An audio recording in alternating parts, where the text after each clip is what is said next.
மீனவர்கள்னு பாத்தீங்கன்னா மீனவர்களுக்கு இன்றோடு ஆழ்கடலில் சென்றுள்ள மீனவர்கள் உடனே கரைக்கு திரும்புமாறு அறிவுறுத்தப்பட்டிருக்கிறார்கள்.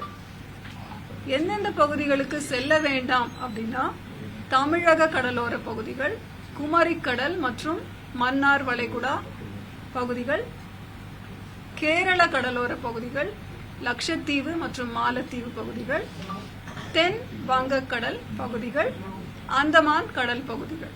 இந்த பகுதிகளுக்கு அடுத்து வரும், அதாவது இன்றிலிருந்து 29ஆம் தேதி வரை மீனவர்கள் இந்த பகுதிகளுக்கு செல்ல வேண்டாம் என்று அறிவுறுத்தப்பட்டிருக்கிறார்கள்.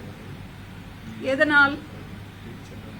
முதல் 2 நாட்கள், அதாவது 24, 25 நவம்பர்ல சூறாவளி காற்று கடற்பகுதிகளில் 35 முதல் 45 கிலோமீட்டர் வேகத்திலும் இடையிடையே 55 கிலோமீட்டர் வேகத்திலும் வீசக்கூடும்.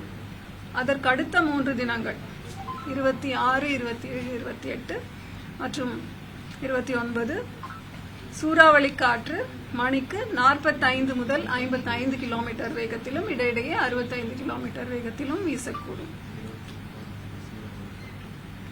சென்னை மற்றும் புறநகர் பகுதிகள்னு பார்த்தீங்கன்னா வானம் ஓரளவு மேகமூட்டத்துடன் காணப்படும். நகரின் ஒரு சில பகுதிகளில் இடி மின்னலுடன் கூடிய லேசானது முதல் மிதமான மழை பெய்யும் வாய்ப்பு உள்ளது. அதிகபட்ச வெப்பநிலை 30 டிகிரி செல்சியஸை ஒட்டியும் குறைந்தபட்ச வெப்பநிலை 25 26 டிகிரி செல்சியஸை ஒட்டியும் இருக்கக்கூடும். நன்றி.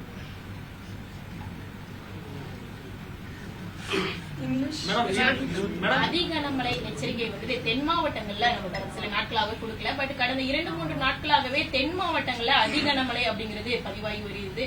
குறிப்பா ஆரஞ்சு அலர்ட் கூட நம்ம அந்த பகுதிகளுக்கு கொடுக்காம தான் இருந்தோம். ஒரு நாள் கொடுத்திருந்தோம், பட் மற்ற நாட்கள்ல கொடுக்காம இருக்கப்பட்டது. இதுக்கான காரணம் என்ன? தொடர்ந்து இந்த பிரச்சனை இருந்துட்டு தான் இருக்கு. அதாவது மிக கனமழை எச்சரிக்கை தருவோம். வனப்பகுதிகள், மலைப்பாங்கான பகுதி, அதாவது மேற்கு தொடர்ச்சி மலை பகுதிகளை ஒட்டிய இடங்களிலே உங்களுக்கு அந்த லோக்கலைஸ்டு ஆக்டிவிட்டி நடக்கும். அப்போ வந்து ஃபாரஸ்ட் ஏரியா கூட அந்த மாதிரி இருக்கும் பொழுது மிக கனமழை கொடுக்கும் பொழுது அது அதி கனமழையா ஒரு சில இடங்களிலே நடக்கும் வாய்ப்பு இருக்கிறது. நமக்கு அந்தமான்ல வரக்கூடிய அந்த சுழற்சி புயலா மாறுமா, இல்ல நமக்கு இந்த குமரிக்கடல்ல இருக்கக்கூடிய அந்த சலனம் வந்து புயலா மாறுமா? ரெண்டுமே சைமல்டேனியஸா வந்துட்டு இருக்கு. சோ அதனால நீங்க ரெண்டுத்தோட அப்டேட்டையும் ஐஎம்டி கொடுத்துட்டு இருக்காங்க. ஆமா. சோ எது நமக்கு சென்னியாரா மாறும்? அதாவது ஐஎம்டில வந்து இப்ப குமரிக்கடல் பகுதிகளிலே இருக்கின்ற அந்த கீழடுக்கு சுழற்சி நாளே அது காற்றழுத்த தாழ்வு பகுதியாக மாறுவதற்கான வாய்ப்பு இருக்கிறது. ஐஎம்டியை பொறுத்த வரைக்கும் ஃபர்ஸ்ட் ஒரு காற்றழுத்த தாழ்வு பகுதி ஒரு டிப்ரெஷன் வரைக்கும் போன அப்புறமா தான் அதோட ட்ராக் நம்ம மார்க் பண்ண ஆரம்பிப்போம். அப்பதான் ஓரளவுக்கு சரியாக சொல்ல முடியும். இப்ப கணினிசார் மாடல்ஸ் நீங்க எல்லாருமே கூட பார்த்துட்டு தான் இருக்கீங்க. ஸோ ஒரு மாடலும் ஒரு விதமான ஒரு ட்ராக்கை காமிக்குது. ஸோ அப்போ வந்து இந்த 3 சுழற்சிகளும் ஒன்றோடு ஒன்று தொடர்போடு அந்த மேலடுக்குகளிலே சில மாற்றங்கள் நிகழ்வதனால் இந்த மலேசியா மற்றும் தெற்கு அந்தமான் கடல் பகுதிகளிலே இருக்கின்ற சுழற்சி அது முன்னேறி நகர்ந்து இந்த சுழற்சியோட குமரிக்கடல் பகுதி சுழற்சியோட சேர்ந்து இணைந்து மற்றொரு சிஸ்டமா அது வந்து மூவ் ஆகுமா அப்படின்றத நம்ம பொறுத்திருந்து தான் பார்க்கணும். சுழற்சிகள் ஒன்றிணைந்து நகர்ந்து வருவதால் தமிழகத்தில் எந்த இடத்துல அதிக கனமழை பெய்யும்? அதாவது இப்ப வந்து அந்த மலாக்கா சவுத் அந்தமான் சி கிட்ட இருக்கிற சுழற்சி நம்ம தமிழக பகுதியிலிருந்து சிறிது தூரத்தில் இருக்கிறதுனால இம்மீடியட் இம்பாக்ட் தாக்கம்னு பார்த்தா குமரிக்கடல் பகுதிகளிலே இருக்கின்ற அந்த சுழற்சி தான் நமக்கு மழை தருவதற்கான வாய்ப்பு அதிகமாக இருக்கிறது இன்றைய காலகட்டத்தில். அதனால்தான் அடுத்து வரும் நாட்களுக்கு நம்ம மழை அலர்ட் கொடுத்திருக்கோம். நாளைக்கே சில மாற்றங்களினால வேறு விதமான பேட்டர்னை நம்ம கண்காணித்தோம் என்றால் அதற்கான அப்டேட் நிச்சயமாக நவம்பர் மாதத்தோட அறிக்கை கொடுக்கும் போது நவம்பர் மாதத்துல இயல்பை விட பிலோ நார்மலா தான் மழை பதிவாகும் சொல்லி கொடுத்திருந்தோம். பட் ஆனா நம்ம சவுத் டிஸ்ட்ரிக்ட்ஸ்ல எல்லாம் நம்ம அதிகமாவே மழை பதிவாகி இருக்கு. சோ இந்த நவம்பர் மாதம் இனி வரக்கூடிய இந்த நாட்கள் மழை பொழிவு எப்படி மேம் இருக்க போகுது? பிலோ நார்மல் கொடுத்திருந்த மாதிரியே பதிவாகுமா, இல்ல நமக்கு அதுல சேஞ்சஸ் வர வாய்ப்பு இருக்கா? எப்பவுமே நீங்க பாத்தீங்கன்னா தமிழகம்னு இல்ல எந்த ஒரு இடத்துலயுமே ஒரு சிஸ்டத்தோட அசோசியேட் ஆகும் பொழுது, ஒரு காற்றழுத்த தாழ்வு பகுதியோ இல்ல இந்த மாதிரி டிப்ரெஷன்லாம் வரும் பொழுது மழை இல்லாத நாட்களை விட இந்த மாதிரி சுழற்சியுடன் கூடிய மழை நாட்கள் அதிகமாக இருக்கும். ஸோ அந்த மாதிரி இருக்கும்போது இப்ப சடனா ஒரு ஸ்பைக் நமக்கு அடுத்த சில நாட்கள்ல மழை அளவு அதிகமாக எதிர்பார்க்கும் சாத்தியக்கூறுகள் உண்டு. அதனால இப்பவே பாத்தீங்கன்னா நேற்று வந்து -2 இருந்த அந்த இயல்பிலிருந்து வர டிபார்ச்சர் இன்றைக்கு +5 ஒரு நாள்லயே அதிகரிச்சிருக்கு. ஸோ அடுத்து வரும் சில நாட்கள் நம்ம மழை எதிர்பார்ப்பதனால் நவம்பர் வந்து நார்மல் ஆக்டிவிட்டி ஆஃப் ரெயின்ஃபால் தான் நாம எதிர்பார்க்கிறோம். டிசம்பர் மாதம் எப்பயுமே சென்னைக்கு வந்து மழைப்பொழிவு வந்து இயல்பை விட அதிகமாகவே கடந்த காலங்களில் பதிவாயிட்டு இருக்கு. நவம்பர்ல சொன்ன மாதிரி குறைவா இப்போ வரைக்கும் குறைவா சென்னைக்கு பதிவாயிருக்கு. சென்னைக்கு டிசம்பர்ல எப்படி இருக்கும்? ஏன்னா நெருங்கிடுச்சு. இப்போ டிசம்பர் 30ஆம் தேதி தான், நீங்க கரெக்டா அக்டோபர் 30ஆம் தேதி தான் சென்னையை ஒட்டி இருக்கக்கூடிய வட மாவட்டங்களுக்கு கனமழை, மிக கனமழைக்கான வாய்ப்பு இருக்குன்னு ஆரஞ்சு நிற எச்சரிக்கை கொடுத்திருக்கோம். எப்படி இருக்கும்? அதாவது நம்ம வந்து லாங் ரேஞ்ச் ஃபோர்காஸ்ட் ஃபார் வடகிழக்கு பருவமழை ஒரு மாதத்தின் இறுதியில அடுத்த மாதத்திற்கான ஃபோர்காஸ்ட் தருகிறோம். இப்ப நவம்பர் மாதத்துக்கு அக்டோபர் 31 அன்னைக்கு தந்தோம். அதே மாதிரி டிசம்பர் மாதத்தில் தமிழகத்திற்கு எப்படி மழை இருக்கும் என்று நவம்பர் 30ஆம் தேதி ஒரு அறிக்கை விடப்படும். அப்பொழுது நமக்கு ஓரளவுக்கு எந்த மாதிரி ஒரு பேட்டர்ன் ஆஃப் ரெயின்ஃபால் இருக்கும் அப்படின்றது தெரிய வரும். இந்த வருடம் வெப்பச்சலன மழை வந்து கொஞ்சம் அதிகமா இருந்தது. அதனால வடகிழக்கு பருவமழை கணிப்பதில் சிக்கல்கள் இருக்கா? எப்பவுமே வந்து வெப்பசலனம் கன்வெக்டிவ் ஆக்டிவிட்டியோட சேர்ந்த இடி மின்னலுடன் கூடிய மழை பொழிவு இருக்கும்.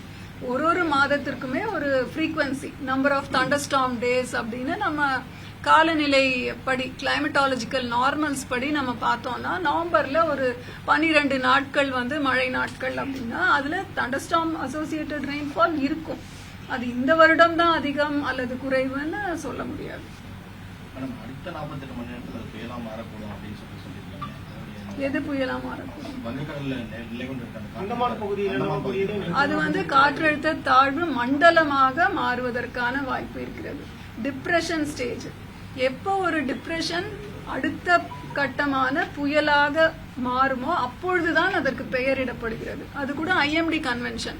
ஆனா லிஸ்ட் வந்து நமக்கு வெப்சைட்ல இருக்கிறதுனால மக்களுக்கு அதை பற்றிய விழிப்புணர்வு அதிகமானதுனால அடுத்து வர்ற புயலோட பேர் என்ன அப்படின்னு நம்ம தெரிஞ்சுக்கிட்டு அதை பத்தி சொல்லிடுறோம். மேடம், அந்தமான் பகுதியில் புயலா மாறுறதுக்கான வாய்ப்புகள் அதுதான் இப்ப சொன்னது. இன்றைய தேதிக்கு அது காற்றழுத்த தாழ்வு மண்டலமாக மாறும் வாய்ப்பு இருக்குன்னு சொன்னோம். இப்ப நிறைய அன்சர்டனிட்டிஸ் இருக்கிறதுனால இந்த குமரிக்கடல் பகுதியில இருக்கின்ற ஒரு சுழற்சியும் அதுவும் இணைந்து ஏதாவது மேல சில மாற்றங்கள் வருமா அப்படின்றது வரும் சில நாட்களிலே நமக்கு தெரிந்துவிடும். ஏன்னா அதோட கூட அந்த சைட்ல ஒரு சுழற்சி இருக்கு. மலாக்கா மலேசியா பகுதிகளை தாண்டி இந்த குளோபல் பிக்சர் பாத்தீங்கன்னா இதுல தெரியுது இல்லையா, இந்த சைடு ஒரு புயல் இருக்கு. அந்த புயல் கரையை தொட்டுடுச்சுன்னா இந்த மலாக்கா சுழற்சி அதை இழுக்குவதற்கான வாய்ப்பும் இருக்கிறது. ஸோ அதனால நம்ம இந்த ஃபுல் குளோபல் பேட்டர்ன் பாத்தீங்கன்னா இது ஈக்குவட்டோரியல் ட்ரஃப் ஜோன் அப்படின்னு சொல்றோம். அதாவது கிழக்கு திசை காற்றும் மேற்கு திசை காற்றும் சந்திக்கும் இடத்துல தான் இத்தனை சுழற்சிகளும் நடந்து கொண்டிருக்கின்றன.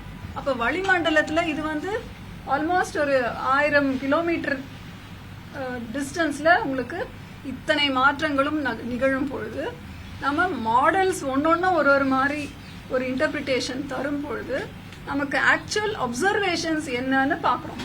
அது நமக்கு இப்ப அப்பர் ஏர் அப்சர்வேஷன் அப்படின்னா 0 UTC 12 UTC தான் உலக அளவுல எடுக்கிறோம். அதை வைத்தும் நமக்கு அந்த சுழற்சிகளை குறித்த ஒரு தகவல் கிடைக்கும். கடலின் மேல் நமக்கு விண்ட்ஸ் எப்படி இருக்கு அப்படின்றது செயற்கைக்கோள் மூலமா நமக்கு கிடைக்குது. ஸோ இந்த எல்லா விதமான இன்ஃபர்மேஷனையும் வச்சுதான் ஒரு கன்க்ளூஷனுக்கு வரும். அதனால ஒரு 2-3 நாட்களில நமக்கு கிளியரா தெரிஞ்சிடும். இப்போ இந்த வடகிழக்கு பருவமழையில ஏற்கனவே ஃபர்ஸ்ட் உருவான சைக்ளோன் கூட மோன்தா ஆந்திரா சைடு போச்சு. சோ தமிழ்நாட்டுக்கு பாதிப்பை ஏற்படுத்தக்கூடிய ஒரு புயல் உருவாகுமா மேம்? நமக்கு வந்து மழை கிடைத்தால் நம்ம அனைவருக்குமே மகிழ்ச்சி. பாதிப்புகள் குறைவாக இருந்தால் நமக்கு மகிழ்ச்சி. ஸோ பார்க்கலாம் இது எப்படி அதோட நகர்வு இருக்கும் அப்படின்ற பொறுத்திருந்து பார்க்கலாம். பிளே ஸ்டோர் மற்றும் ஆப் ஸ்டோரில் இருந்து பாலிமர் செயலியை QR கோடு மூலம் பதிவிறக்கம் செய்யுங்கள். செய்திகளை உடனுக்குடன் பெறுங்கள்.